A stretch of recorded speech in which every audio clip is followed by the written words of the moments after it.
Assalamualaikum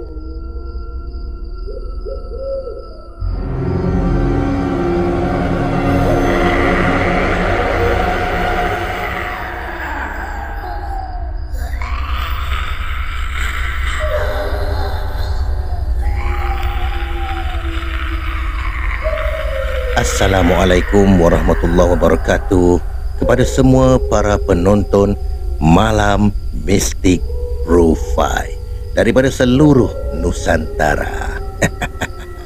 Apa kabar semuanya? Semoga anda berada dalam keadaan sihat dan sejahtera. Pada malam ini, Brother Fai ingin perkenalkan seorang novelis. Ini adalah kali pertama Brother Fai kira ceritakan daripada karya beliau. Juga adalah salah seorang daripada novelis kisah-kisah seram ya. Beliau adalah Suri Nayang. Nama panel beliau adalah Suri Nayang. Jadi beliau telah banyak menghasilkan karya-karya ataupun novel-novel seram. Anda boleh pergi kepada Facebook beliau, tertulis di situ Suri Nayang. Okay. Dan juga Brother Fai ingin mempromosikan satu daripada e-book beliau, iaitu bertajuk Biah. Tajuknya adalah Biah.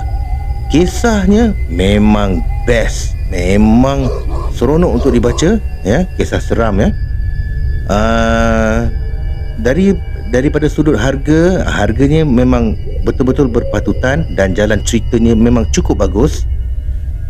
Jadi kepada anda yang ingin untuk membeli e-book daripada karya Suri Nayang, bolehlah anda pergi ke bahagian description. Di situ Brother Fai letakkan link WhatsApp. Anda boleh terus berurusan dengan Suri Nayang. E-book beliau bertajuk Biah. Dan pada malam ini Brother Fai akan kongsikan satu daripada cerpen seram beliau bertajuk Sumpah Penanggal. Jika anda sudah bersedia, ayo rasai sentuhanku.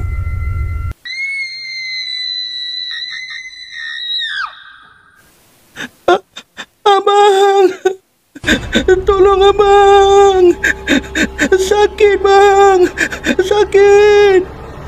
Laungan penuh azab itu, tidak sedikit pun suaminya itu sedar. Dia ralit bersembang dengan rakan. Ada kala sembangnya kedengaran meninggi diri. Tanpa dia sedari, si isteri sedang bergelut dengan maut. Kepala bidan puyah semakin rakus mengerjakan celahan kaki Salmah. Salmah kehilangan banyak darah. Wajahnya pucat, mulut ternganga, peluh membasahi tubuhnya. Jemari masih menggenggam hujung bantal. Sekejap yang mungkin, zuriat pertamanya hancur. Lelehan darah membanjiri lantai papan beralas tikar mengkuang itu. Kepala yang masih kecil terpisah dari badan si comel, berjantinakan perempuan itu. Tangan kecilnya juga menjadi tempat ratahan. Begitu juga dengan kaki. Kepala bertali perut bergayutan itu masih lagi tidak puas. Mulut dengan penuh darah meleleh-leleh.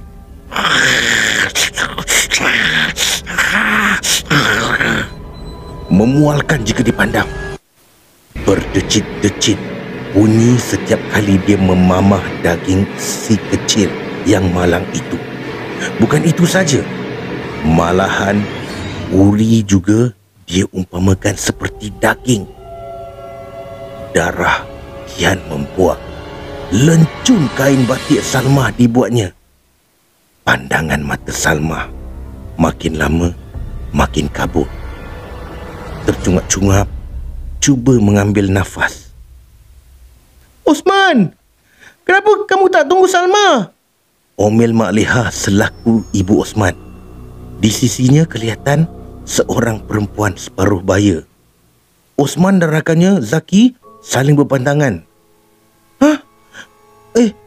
Bidan Munah? Habis siapa yang dengan Salma dalam bilik tu?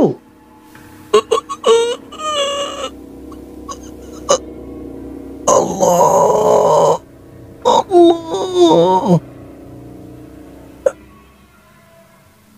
Itulah pekikan terakhir yang terluah dari mulut Salma sebelum tubuhnya mengejang kaku di dalam kamar. Bau hanyir semakin menguasai ruang udara kamar sederhana itu. Walaupun tingkap luas terbuka, darahnya kontang, mata terjegil.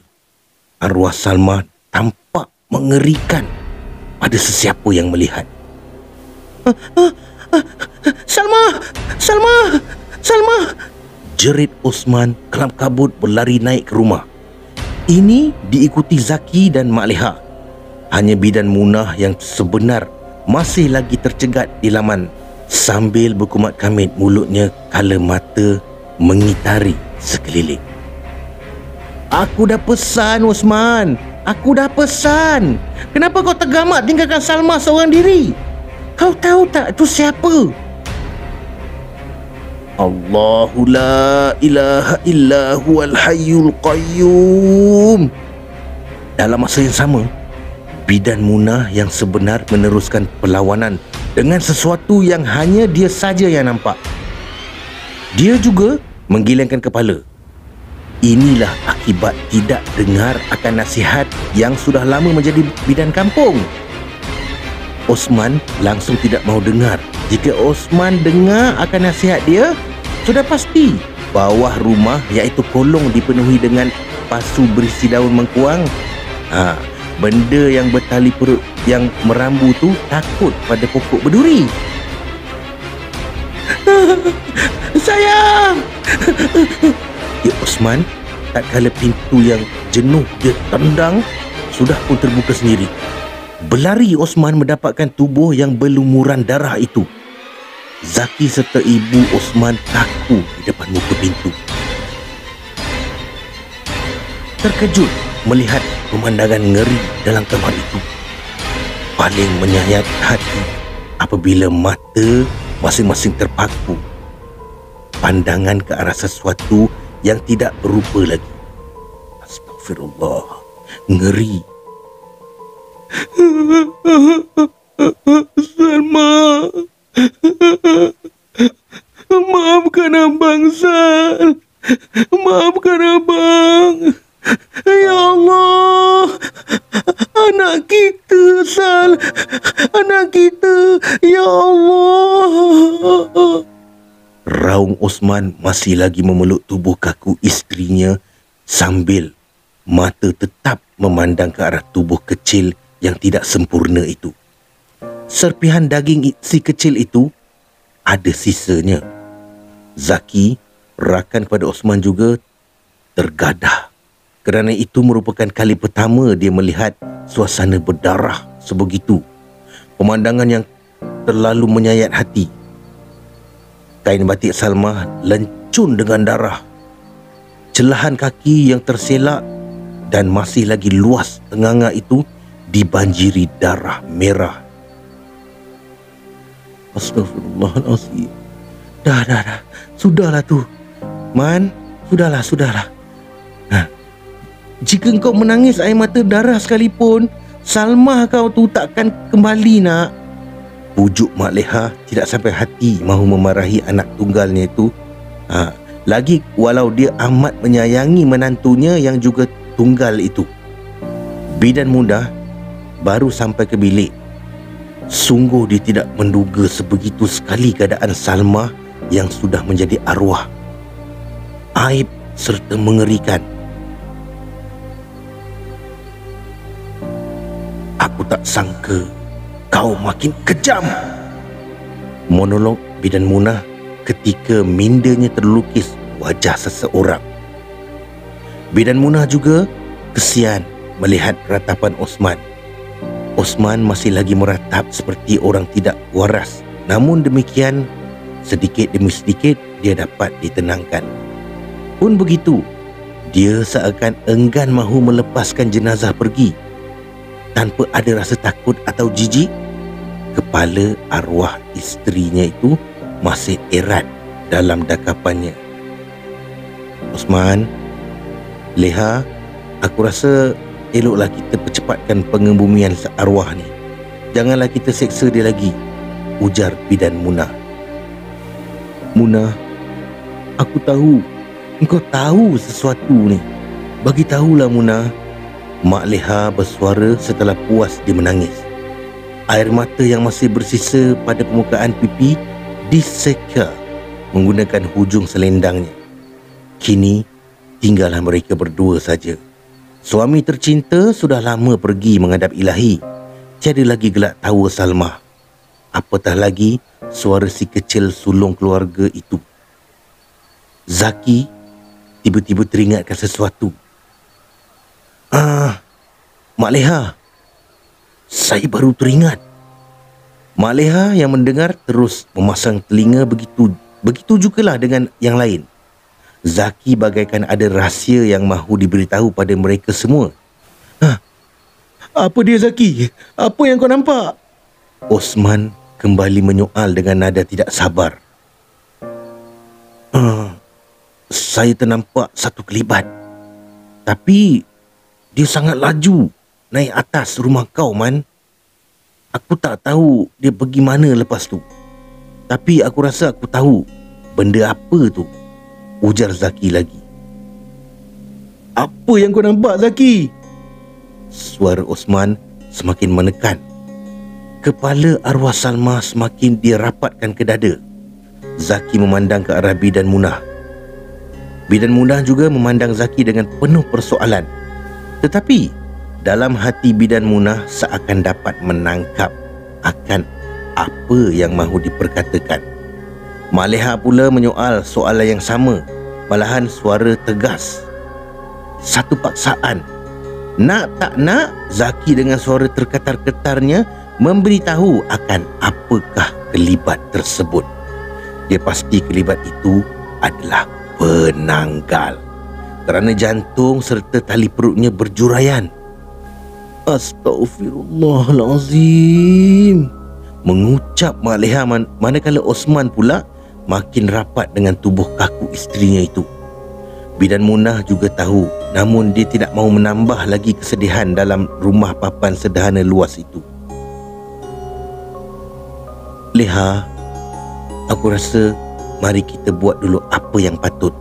Jangan kita seksa arwah Salmah lagi. Marilah kita panggil orang surau untuk bantu kita. Mandi biar kita buat, sahut bidan Munah yang merupakan ahli karyah mandian jenazah perempuan surau kampung. Bukan sekadar bidan saja. Man, tolong Man, jangan kamu seksa lagi arwah jika kamu benar-benar sayangkan dia, pinta Mak Leha. Zaki sudah pun turun ke bawah dan mencari motor untuk dia ke surau. Osman akhirnya akur, walau dia masih tidak reda akan pemergian arwah isteri serta anak sulung mereka itu. Dalam masa yang sama, Osman merangka sesuatu. Dia harus menuntut bela atas kematian arwah jikalau benar ini kerja bidan hujung kampung itu. Osman tak akan lepaskan perempuan tua dan menakutkan itu. Tinggal seorang diri setelah ia dibuang penduduk kampung kerana ilmu salahnya itu. Tidak kurang dari beberapa jam, Osman dan Zaki sudah selesai memanggil orang surau kerana mereka mahu kebumikan jenazah pada waktu itu juga. Subuh juga tidak lama lagi. Mak Leha cuba tahan tangisnya ketika dia dan bidan muda memandikan arwah Salmah. Darah dari pintu arwah Salmah masih lagi keluar, meleleh sepanjang kaki bermula dari peha. Bidan Munah terpaksa mengambil sesuatu untuk dia sumbat ke dalam supaya pengaliran darah dapat dikurangkan sedikit.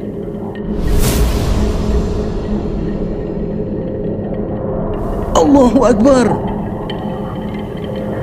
Mak Leha terpekik tanpa sengaja kerana dia terkejut apabila mata arwah yang tertutup terbuka semula dan terjegil tepat pada matanya.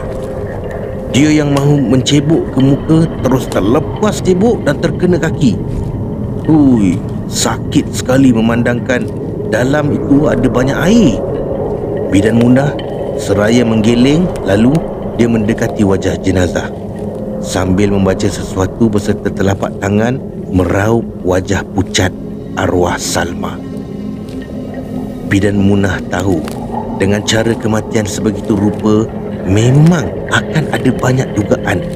Oleh kerana itulah dia mahu mempercepatkan proses pengebumian.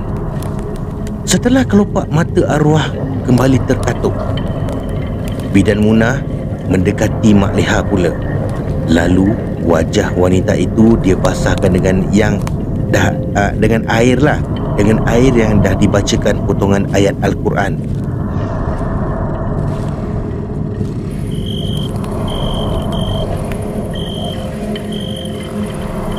Zaki dan Osman juga diduga daripada enjin motor mati secara tiba-tiba di tengah jalan yang terapit dengan deretan pokok merendang dan meninggi. Osman turun dahulu dari atas motor sebelum Zaki. Pada masa Osman turun, tiba-tiba ada angin menyelinap masuk ke belakang tubuh Osman. Zaki pada mulanya tidak perasan akan perubahan yang berlaku pada sahabatnya itu, sehinggalah Man, kau kenapa, Man? Zaki bingkas bangun dari duduknya, langsung tidak jadi mahu betul rantai motor yang tercabut. Tubuh Osman disentuh serta ditepuk agar rakannya itu sedar. Namun Osman tetap mematung diri dengan mata pula terbeliak macam ni. Nasib baik Zaki mempunyai sedikit ilmu serta kuat semangat. Zaki tahu Osman sedang diganggu. Tambahan pula dia kini berada dalam keadaan susah hati. Memang mudahlah untuk sukmanya diganggu oleh sesuatu yang halus.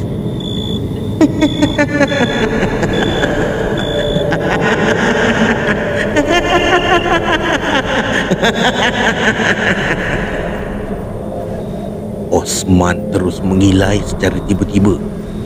Angin juga tiba-tiba berhembus dengan kuat. Pokok-pokok melintuk-lintuk serta daun saling bergeseran.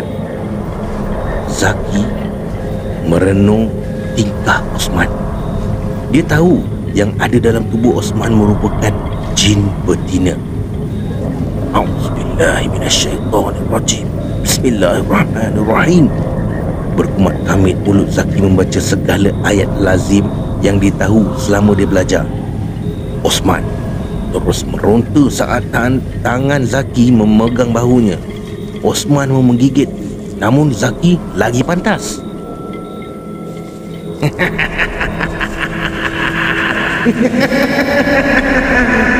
Kau ingat, kau buat.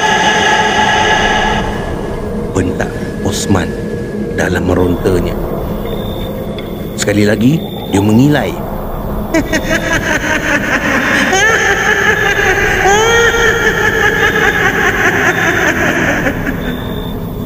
Sekiranya semangat Zaki tak kuat, dah lama dia cabut lari. Aku minta kau pergi. Tolong keluar dari jasad ni. Zaki masih lagi enggan melepaskan tubuh Osman yang kerasukan tu. Suasana tenang semakin bertambah kecamuknya apabila angin semakin rakus bertiup dan seolah-olah hanya dalam kawasan mereka sedang berada tu saja. Tidak, aku takkan keluar.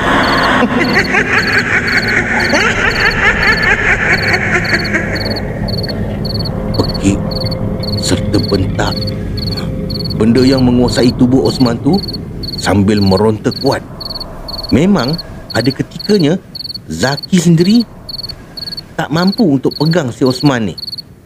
Sudahlah, hanya mereka berdua saja. Tak ada satu pun yang lalu dekat situ untuk minta bantuan. Mungkin kerana sudah tengah malam. Zaki tahu benda tu tetap dengan kedegilannya. Dia juga tetap dengan kedegilannya juga. Maksudnya Zaki, kalau benda tu degil, Zaki pun lagi degil. Zaki terpaksa berkasar dengan rakannya tu. Osman menumbuknya sehingga terjatuh dan terbaring atas tanah.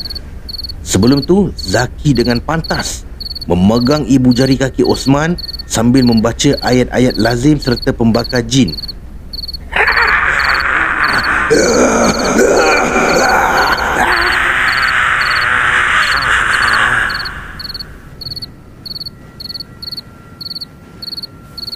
Di rumah Osman pula, Mak Leha serta beberapa orang jiran serta orang surau ternanti akan kehadiran mereka berdua. Tok Ketua meminta beberapa orang pemuda kampung mencari Osman dan Zaki kerana hari makin kesubuh. Lebih kurang dan tidak melebihi sejam, pemuda-pemuda kampung akhirnya menemui Zaki dan Osman. Nasiblah Osman pada masa mereka ditemui itu sudah sedar. Zaki merahsiakan apa yang terjadi. Zaki tak nak menambah lagi keresahan dalam hati Mak Leha nanti.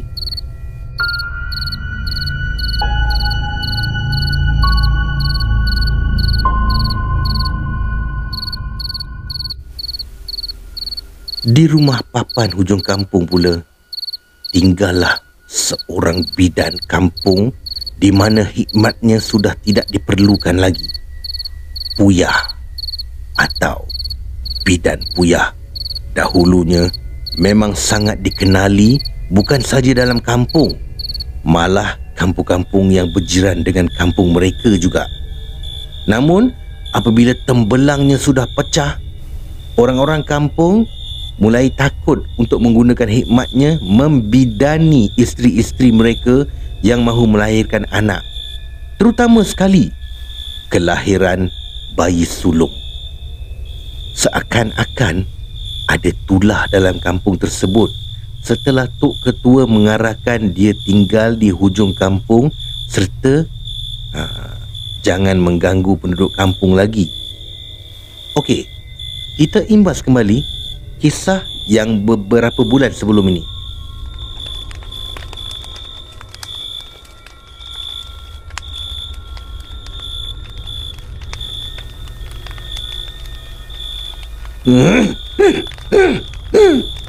Aku bersumpah dengan kamu semua. Aku bersumpah seluruh penduduk dalam kampung ini tidak akan aman. Kau dengar tu, Tok Ketua? Tidak akan aman. Pekik Puyah meronta-ronta mahu dilepaskan pegangan tangan para pemuda kampung. Sudah, bawa dia pergi sekarang. Kami semua tak takut pada ugutan kau. Kau yang sepatutnya kena ingat bahawa yang di atas itu lagi berkuasa, bukannya ilmu sesat kau. Dah, cepat bawa dia pergi. Tok, pagar sekali Tok kawasan ni, ujar Tok Ketua sambil menerima anggukan dari seorang lelaki yang dikenali sebagai Pawang Majidi. Kau ingat, Kasim? Kau ingat? Bidan Puyah memekik serta-merta. Akibat daripada rontaan yang terlalu kuat, Bidan Puyah terduduk atas tanah. Namun tiada sedikit pun rasa kesian dalam hati pemuda-pemuda terbabit. Tubuh renta itu tetap diseret secara terus-menerus dari bergilir tangan pemuda. Mulut Puyah bergumam sesuatu. Kedengaran ada bunyi benda retak. Makin lama makin kuat. Ya Allah, lari! Pekik penduduk kampung yang tersedar rumah milik bidan berilmu sesat tu roboh dengan sendiri. Semua pakat melarikan diri, lintang pukang nak menyelamatkan diri. Dan ini termasuklah ketua kampung, Kasim. Bidan Puyah yang sedang diseret secara kasar terus ketawa mengilai.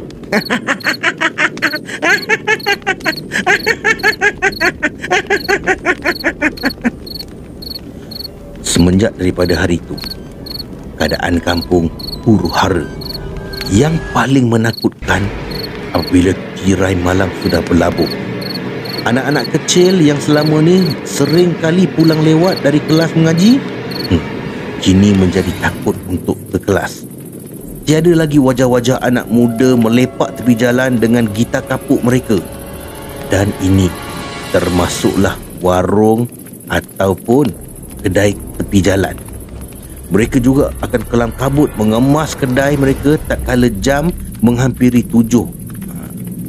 Semua berpakat nak tutup kedai serta pulang ke rumah awal.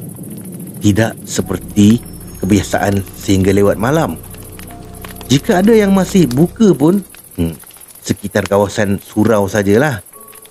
Jika ada yang tidak bernasib baik, selalunya jaga ataupun pekerja kilang, serta yang bekerja jauh di pekan, di mana bas tidak mahu sampai ke dalam. Nak tak nak, mereka ni kenalah menapak beberapa batu ke dalam kampung. Mereka pasti akan terserempak serta diganggu oleh kepala terbang atau lebih dikenali sebagai penanggal. Awal-awal gangguan, tidak ada sesiapa pun yang tahu apakah puncanya sehinggalah berlakunya beberapa siri kematian yang membabitkan ibu yang sedang melahirkan anak. Kematian tu bukan seperti kematian sakit, malahan lebih ngeri dari mati kerana kemalangan. Siapa yang kau jemput tadi, Hasan? Ini baru bidan Munah, teriak wanita separuh umur itu pada menantunya. Pekikan ngeri mengejutkan mereka.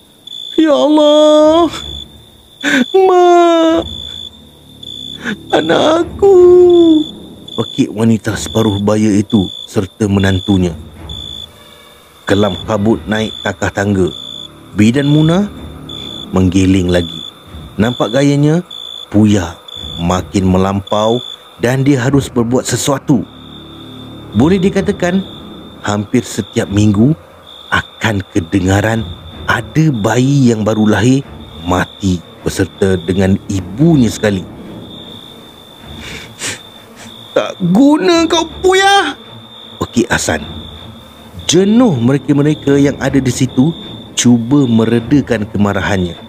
Apatah lagi saat dirinya dipersalahkan.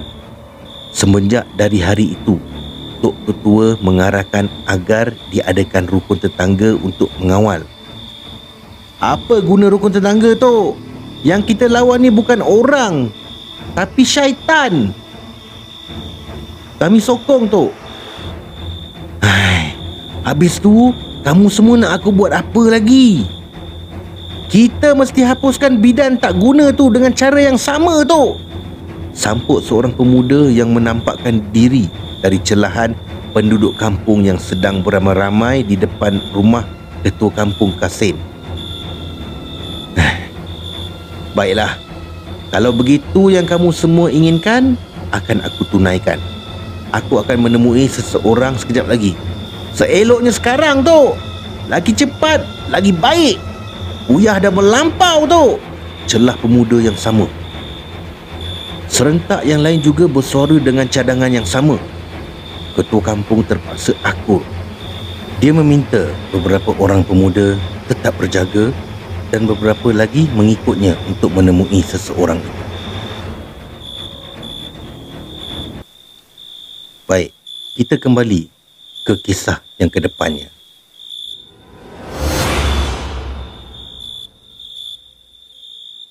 Tak ada sesiapa pun yang buka mulut.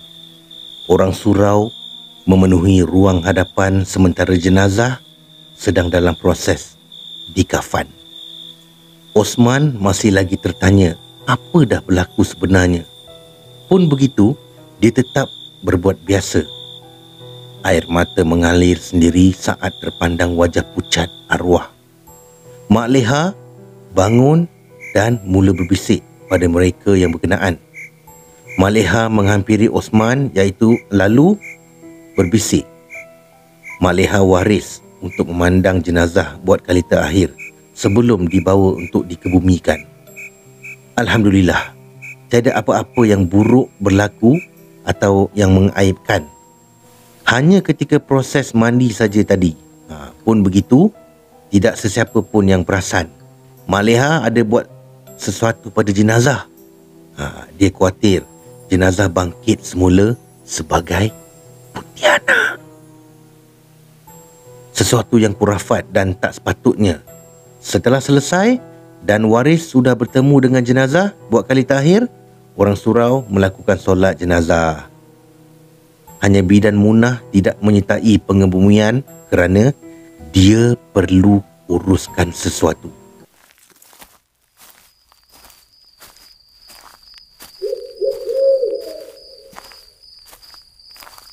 Dia kini sedang menapak ke arah rumah usang di hujung kampung. Rumah usang yang menjadi tempat berteduh bekas bidan kampung Puyah. Bidan Munah mahu bersemuka dengan Puyah. Bidan Munah mahu Puyah hentikan segala-galanya.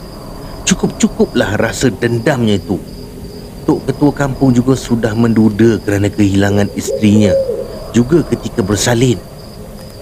Jikalau Kasim, Ketua Kampung, gagal untuk menghentikan segala-gala, biarlah dia sendiri yang hentikannya. Angin tadi daripada tenang, setiba saja dia di depan rumah Puyah, tiba-tiba angin menjadi kasar, menolak-nolak tubuhnya. Segala dedaunan kering atas takah tangga yang hampir reput tu turut berterbangan ke arahnya. Perkara pertama dia lakukan adalah menonggengkan tempayan berisi air cuka. Walau payah kerana tidak larat mengangkatnya, tapi dia tetap juga melakukannya. Allahu Akbar! Pekiknya. Barulah tempayan yang dirasa terlalu berat tu menjadi ringan serta memudahkan kerjanya untuk menolak muncung tempayan agar segala air cuka tu membanjiri tanah. Angin semakin rakus tiupannya. Berkumat amit mulut bidan Munah membaca segala ayat pelindung yang dia tahu. Pergi kau dari sini. Aku tak ganggu kau dan kau jangan ganggu aku. Ancamnya pada sesuatu yang dia saja yang nampak. Sesuatu yang cuba melengahkan kerjanya. Kembang kuncup, jantung Puyah yang bergayutan serta terawang-awangan di udara itu. Denyutan bertambah laju membuatkan Puyah mula terfikir sesuatu sambil berdecit-decit mulutnya yang berlumuran darah orang bersalin serta ibu dalam pantang. Pada hari itu saja, 2 rumah dia berjaya masuk. Kenyang pada saat tu. Tapi entah kenapa jantung mengepam terlalu laju membuatkan dia sedikit mengah.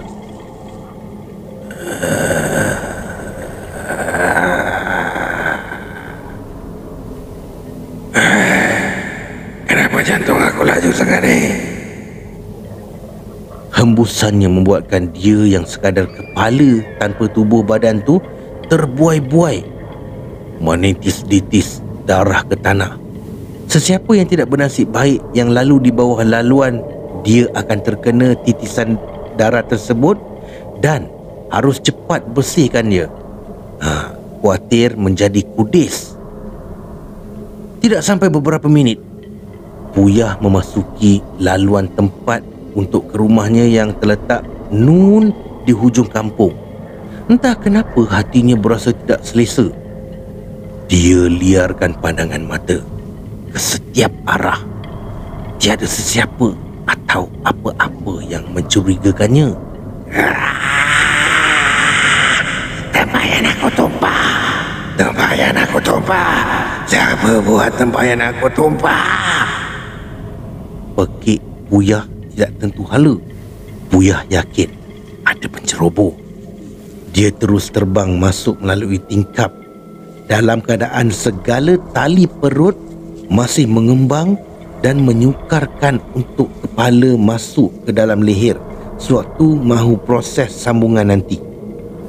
Buya semakin memekik. Tubuhnya sudah disorokkan pula. Dalam masa bekas bidan yang kuat amalan ilmu hitamnya itu terpekik, terlolong di ruang tamu yang agak luas. Kerana tiada sebarang perabot itu, bidan Munah keluar dari sudut gelap dan dia sudah bersedia untuk berhadapan dengan adiknya itu.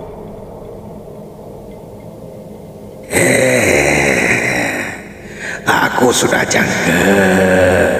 Ini memang kerja kau. Apa lagi yang kau tak puas hati dengan aku? Aku dah jadi begini pun kau masih tak puas hati? Kau dah jadi bidan sekarang. Nama kau dah terkenal. Bentak Buya dengan mendekatkan kepala ke bidan Munah. Dek, sudahlah tu. Kau yang salah faham pada kami. Kami semua tak buang kau. Apatah lagi mahu membenci kau. Tapi kami tak boleh terima ilmu yang kau bawa tu, Buya. Sesat, Buya. Sesat. Tugas bidan Munah menerangkan perkara sebenar. Bukan menegakkan benang yang basah. Namun Buya tetap membantah kerana dia yang masih lagi tidak dapat menerima kenyataan masanya sudah berlalu. Buya terus menerpa dan menerkam bidan Munah kerana dia mahu makan jantung kakaknya tu. Bidan Munah sudah lama bersedia dengan serangan ayat-ayat Al-Quran. Tidak lama lagi azan subuh akan berkumandang.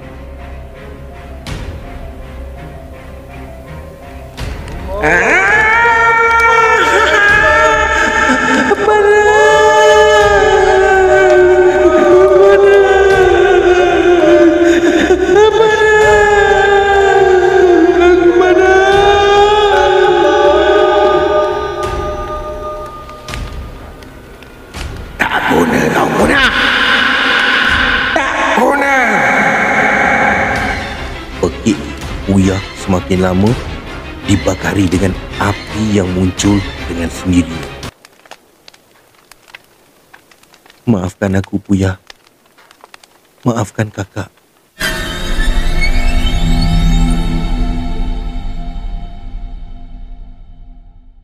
Ya, saudara, itulah dia kisah kisah penanggal yang datangnya daripada karya novelis Suri Nayang.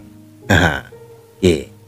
Sebelum Brother Fai menutup tirai, Brother Fai ingin ingatkan kembali tentang promosi e-book bertajuk Biah. Harga yang berpatutan dan kisah yang betul-betul menarik, sangat menarik. Okey. Jangan lupa anda boleh lihat di bahagian description di bawah, dan di situ ada link WhatsApp daripada novelis Suri Nayang untuk anda boleh berhubung terus dengan beliau dalam urusan jual beli e-book itu nantilah, ya.